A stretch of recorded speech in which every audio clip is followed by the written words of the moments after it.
That's why I'm here. For those of you who are just joining in, again, I am your host, Apostle SB Barber, and we are broadcasting live, taking the walls off of your SB Barber morning show so that you can hear what everyone has to say. And Kenya Weathers, do I have you in queue? All right, well, we're going to continue. But as I was saying, hats off to our analysts and commentators, Maleta Kimmons, Commissioner Maleta Kimmons, Commissioner Kenya Weathers, and Brett Buckner, as well as Mel Reeves. But I'm going to give you an opportunity to see what's going on here in Cuppa Java and hear responses from the public. Now, as I mentioned, take a look at those clips on GMN Live TV. I want you to do that, and the reason for that is for you to get a sense of this and what's happening in, as King Demetrius Pendleton would say, in your neck of the woods. In your neck of the hood. I don't quite do it the way he does. He's one of a kind. Hats off to him as well. Much, much, much love. And so here we go. We're going to move about and give you a sense of what people have to say, and we'll go from there. You ready? All right, let's get busy.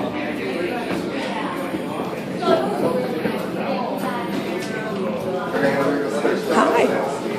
May I have a conversation with you very quickly? Sure. All right. I'm SB Barber. I have the honor of being able to broadcast from here at Cuppa Java. And during this, let's get your face in there. Hello. Tell everyone who you are. My name is Joslin. I'm local. All right, Joslin. Now, what do you do in the community? I'm a psych nurse. Wow. Okay, now what does that mean?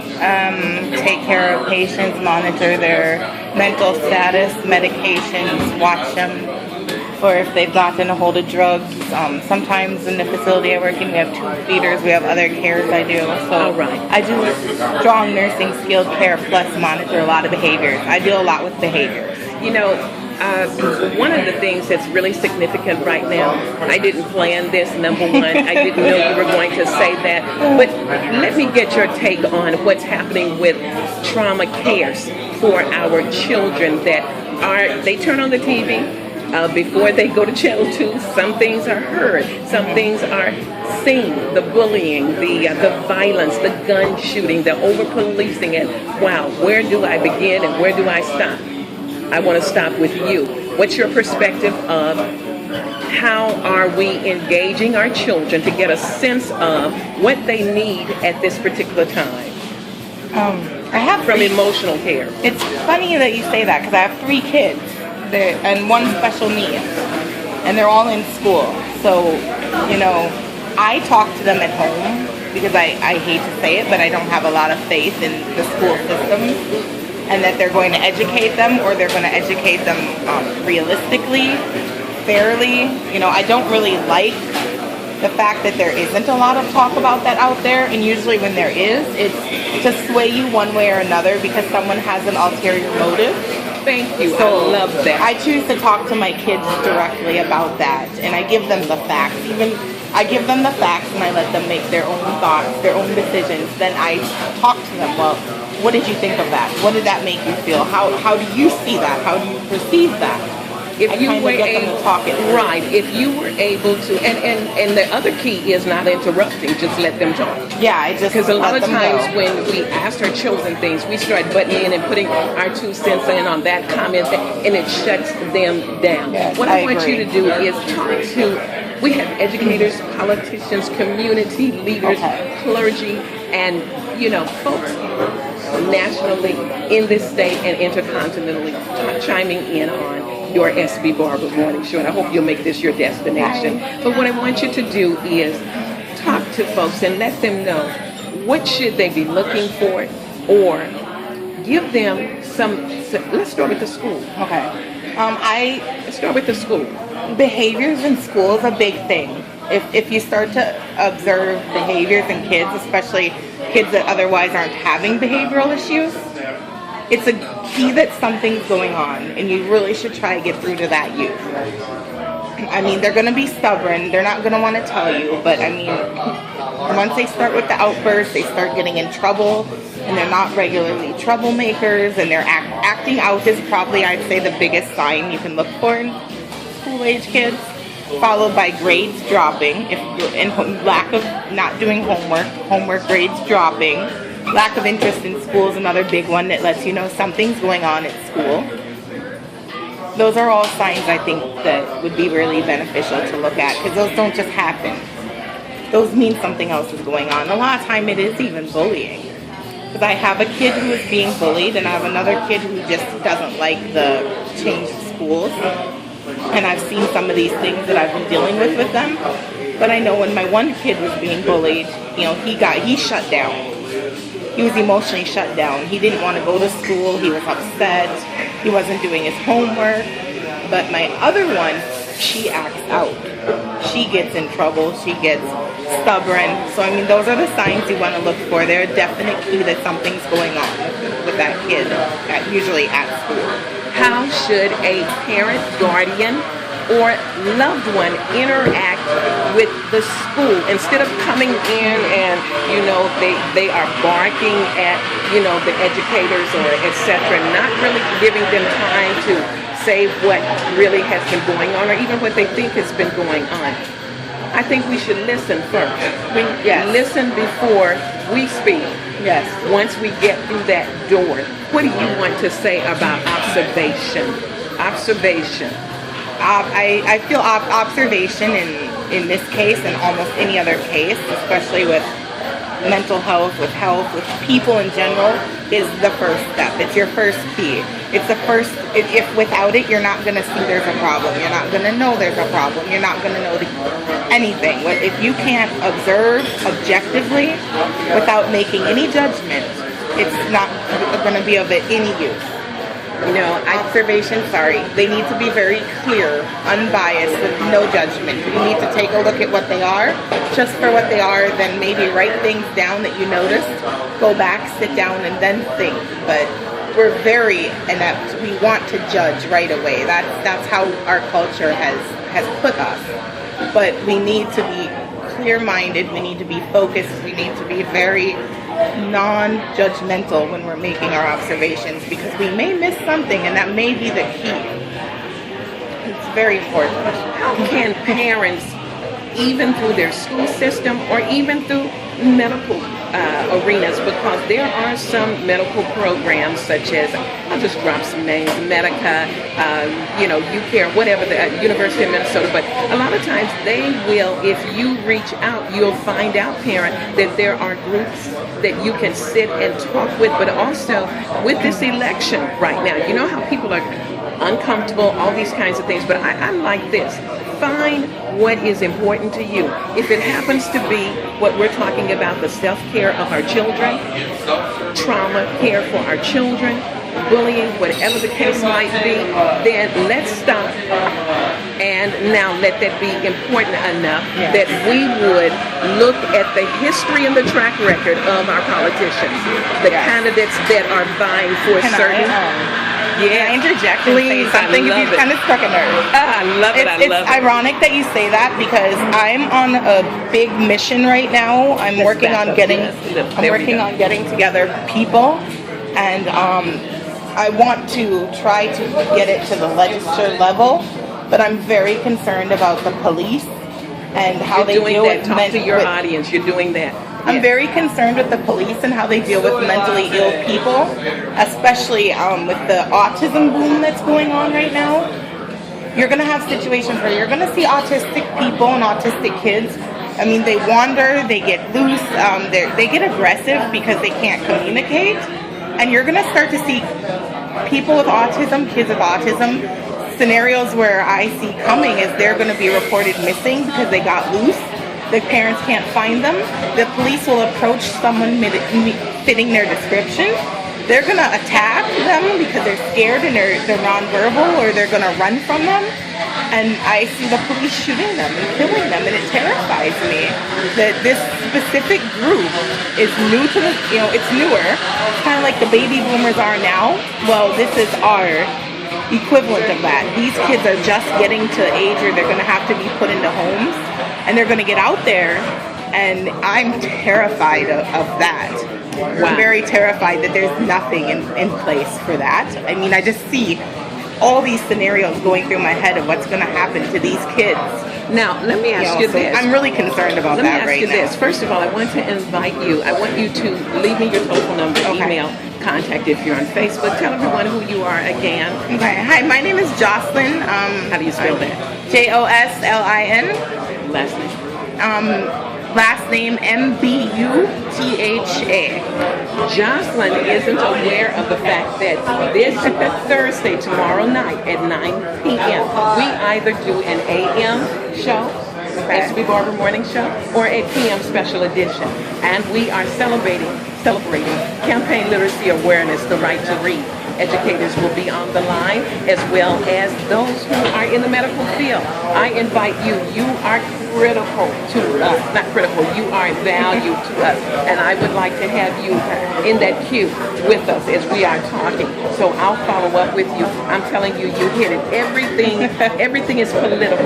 Everything is political. So if you're concerned about who do I vote for, why am I voting, well, what's important to you, follow what they have been passing as bills. Follow the voice. Also urge them to do. I'm sorry. Also urge you guys when you find the values that are important to you, do some research on your candidate. Not just what the people have put out there, because that stuff is very meant to sway you one way or another. But do some real research. There are a lot of things like arrest records, court records, all kinds of little mental health records if they've been hospitalized for mental illness that are out there, a matter of public knowledge. If you just know where to search and you look for them, they're free to you to utilize and use these things, because you never know where one of these candidates has been or what's happened. I mean, all of it is just public knowledge. You can find it, and these things tell you the truth about what somebody's about, not what they've put out there for you to. What they've put out there for you to find. Yes, absolutely. When you zone in on someone you like or don't like, do some independent research and make sure it's a reputable site. But remember, all this stuff is public record. So if they've been out there doing other things, more than likely, 9 out of 10 times they can't hide that. It's a matter of public record. Somewhere you'll find it. Wow, Joslin, I actually could stop this broadcast right now. You made it so clear. I have someone else more interesting than me that I think you might want to talk to. I want you both. They're very, very up to date with politics. They're very smart. They know where to find this from a compassion standpoint. Yes, and he's coming from logical. Logical. So give him my number or leave it with that information. He's right over there. All right. Let's follow Joslin. Let's follow Joslin. All right, everyone. I love this. As I said, we take the walls off of our radio station, SB Barber Morning Show, AM and PM edition. And when we take the walls off, we take you to answers. We take you to concerns. And today is the business of best resources. Everything is political. Typically, I would be engaging our analysts and our commentators, Mel Reeves, Brett Buckner, Commissioner Maleta Kimmons, as well as Commissioner Kenya Weathers. However, look what you're getting today. Wow. They are going to enjoy this also. I have a gentleman right here. Would you come and stand with me? Again, introducing myself to you and our listeners of SB Barber Morning Show. We're on Facebook Live, YouTube clips, you name it. We have made inroads in the community. On Tuesdays, we broadcast from Sammy's Avenue Eatery. What's up, Sammy? All right. And we talk about community view. Talk to us. You didn't hear the conversation that we had, but you know what? Go ahead and. My husband. This is your husband. Yeah, that's my husband. All right, Jocelyn, get up here on the other side of me. Let's see how we're gonna do this. My arm's not that long. Hi again, guys. All right, Jocelyn, introduce your husband. Hi. This is my husband, Peter.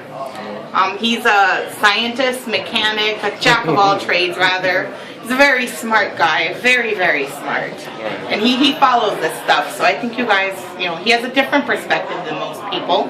I think you guys will like him. Now, Jocelyn made reference that your perspective is logic. And we were talking about, actually, she set the tone today on everything is political, because I want to hear from individuals, what do they think about what's getting ready to happen with determining a candidate, not just for the presidency, but educators for school board positions, council representatives, and all of these. But she had a nerve for me. I founded Stop Bullying Now movement. She talked to me about that. So before we knew it, we were on a trail of evidence and explanation as well as clarity when we realized that our children are turning television stations on social media and they're inundated. They see the police brutality. They see the disrespect. They see the humiliations. And if it's happening to adults, my God, and I don't say that lightly, my God, we need him. At this point, those children now start to model some things, because as far as they're concerned, if you're not doing anything about what happens with adults, they think it's okay. They think it's okay. All right. Now, the point that you brought me to your husband and his name, Peter. Yeah. All right. You introduce. What is it you had on your mind when you said let's talk to Peter? No, you were talking politics, and he's a lot more political than I am. He follows this stuff, and when I said you can find this stuff, it's a matter of public record to research a candidate. He's actually the one that has taught me that. I mean, he's very good at knowledgeable at elections, politics. But what was it about specifically? How you find things. It's a very broad field. So well, just tell us your really heart smart first of all. You've got politicians, educators, and real people listening in and watching, and they're concerned. They don't know what to do. It's so much going on. What's dear and near on your heart? Let's turn this way, Peter. It's near and dear on my heart. Well, fixing the educational system, I think, would be the number one thing that we should be focusing on as a country, because America's really fallen behind in terms of science, math. A lot of people, especially like if you look at China and India, they're getting a lot more education per every dollar they spend, and their kids end up actually coming here to do the advanced degrees in American universities. If you go to like all of these American universities like U of M, a lot of the top tier research departments, you'll see it's like foreign students. And it's because they got that good basic education in math and science. And he knows when that they were little. He was in Kenya. Yeah, When he went to Kenya school. I went to like He's from primary Kenya. school in Kenya. I came here for college, but I noticed there's a huge impact because there every dollar gets you more. The kids, so like the Kenyan government will doesn't spend as much as the American government on education per student, but I think they get more value out of it. Because the schools there, a lot of them are like semi-private. They're kind of like the charter schools here, so the parents have to pay a little bit of tuition, so they tend to hold the educators far more accountable than they do here. So, can I add one thing real quick to interject, and then you can go back to him? I just wanted to also add, back in my day, I'm old, they used to have gym class every day for about an hour. As a healthcare provider, as someone who tutored people for science and college and took all these advanced courses, I am just beyond livid and don't even understand how it happened. But the fact that our kids get gym 2-3 times a week at best for like 30 minutes, if they need to be active every day, it's very disturbing to me that they took out the gym thing, and they've done that because these kids need to be healthy. They also need to run off some of this steam when you sit them for 8 hours. And, it's about their health. It's about getting the oxygen to their brain with that activity. To me, he's very right about the educational aspect. But just as importantly to me is that they fix that gym situation. Because, it's crazy that these kids don't get gym every day, and they don't get it for an ample amount of time. They're sitting still. Their brain isn't, they're getting foggy because they're eating and going right back to class. They're not getting the oxygen to their brain. Okay, let's do I mean, to me, that's crazy. I hear you. We're going to go into that tomorrow night.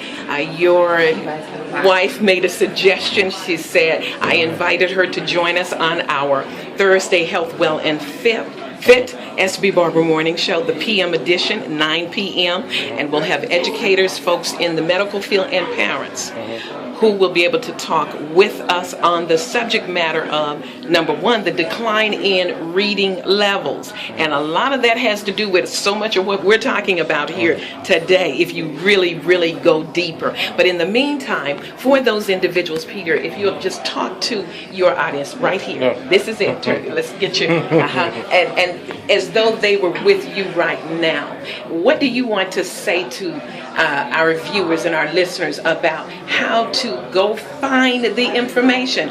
Find that, look up what's happening and what's been happening all along with certain politicians. What bills did they sign? What bills got passed?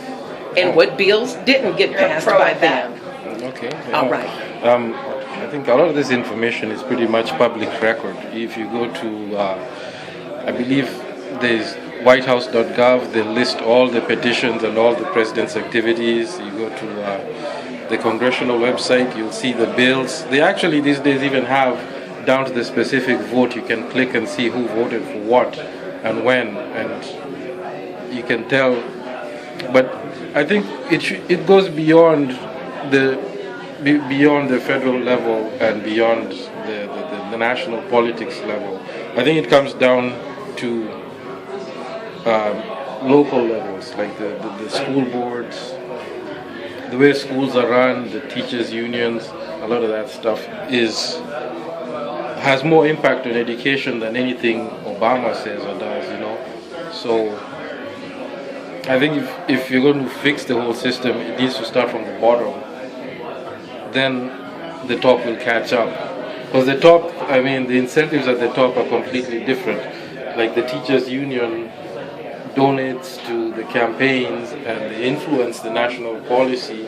But if you're going down to the individual schools, if you want to have an impact, I think it has to start at the bottom. The school board, the county boards, the superintendent, stuff like that. That's where it has to start. You made a very good point, and that's a real straight tier and path to follow. This kind of information is the type of information when we were searching, when the Twin Cities, when Minneapolis was searching for a school superintendent.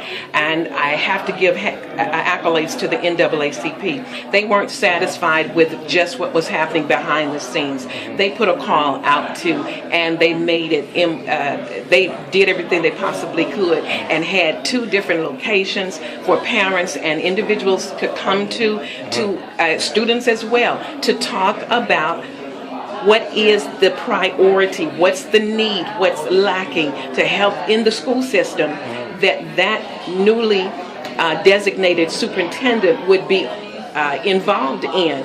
And, there was response, absolutely, but I don't believe it was anywhere near it should have been. See, these conversations in the coffee shop, these conversations on the street, people talking at the water cooler, in the boardroom, you always hear us say, we give you more than just a grunt. And so having said that, hearing this kind of information from our guests, such as yourself this morning, it gets people thinking, wait a minute, I didn't even bring that up. Wow, that's not even a priority to our superintendent. I'm not saying that it isn't. I'm helping you understand that when we keep our mouths shut, dead air, everything keeps rolling and moving, decisions are made, and your input wasn't there. All right. The last point you'd like to say to men as fathers, help us. Men as fathers, I think it's very important to be in your kid's life every single day. I think it's one of the most important things you can do with your life, because your children only need you for a certain number of years, maybe 14 years, 15 years. But for that period of time, they need you. If you're actually there for them for that little brief period of time, it has so much of an impact on the rest of their life, for the rest of the whatever 75 years that they live. That little bit of time that you put in early is going to make everything work for them for the next 60, 70 years, for the rest of their life. And it's going to put them in a position to help their own children. So I think we underestimate the importance of fathers to children's lives, especially to education, because I think a lot of the problems that we're seeing with kids these days is a lot of problems we have seeing with kids these days where they have issues with authority comes from not having a father at home who's telling them what to do.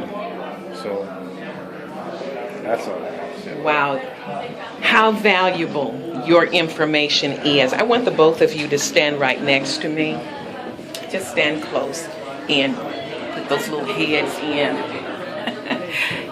Listen, everyone. Digest this information today. I really don't. I'm speechless now because I'm full. And I'm blessed to be able to bring this king and his queen to you, to enlighten you on today. Wednesday, Best Resources. Everything is political.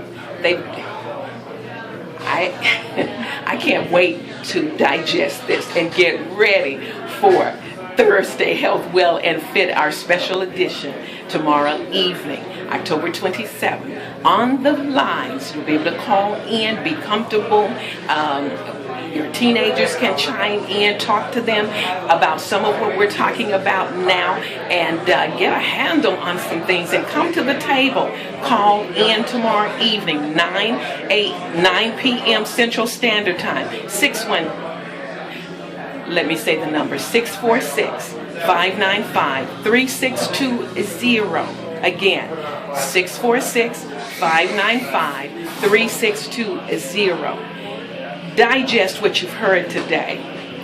Think about the people in your circle and your sphere of influence that are impacted by what we have talked about here from the moment the broadcast started rolling.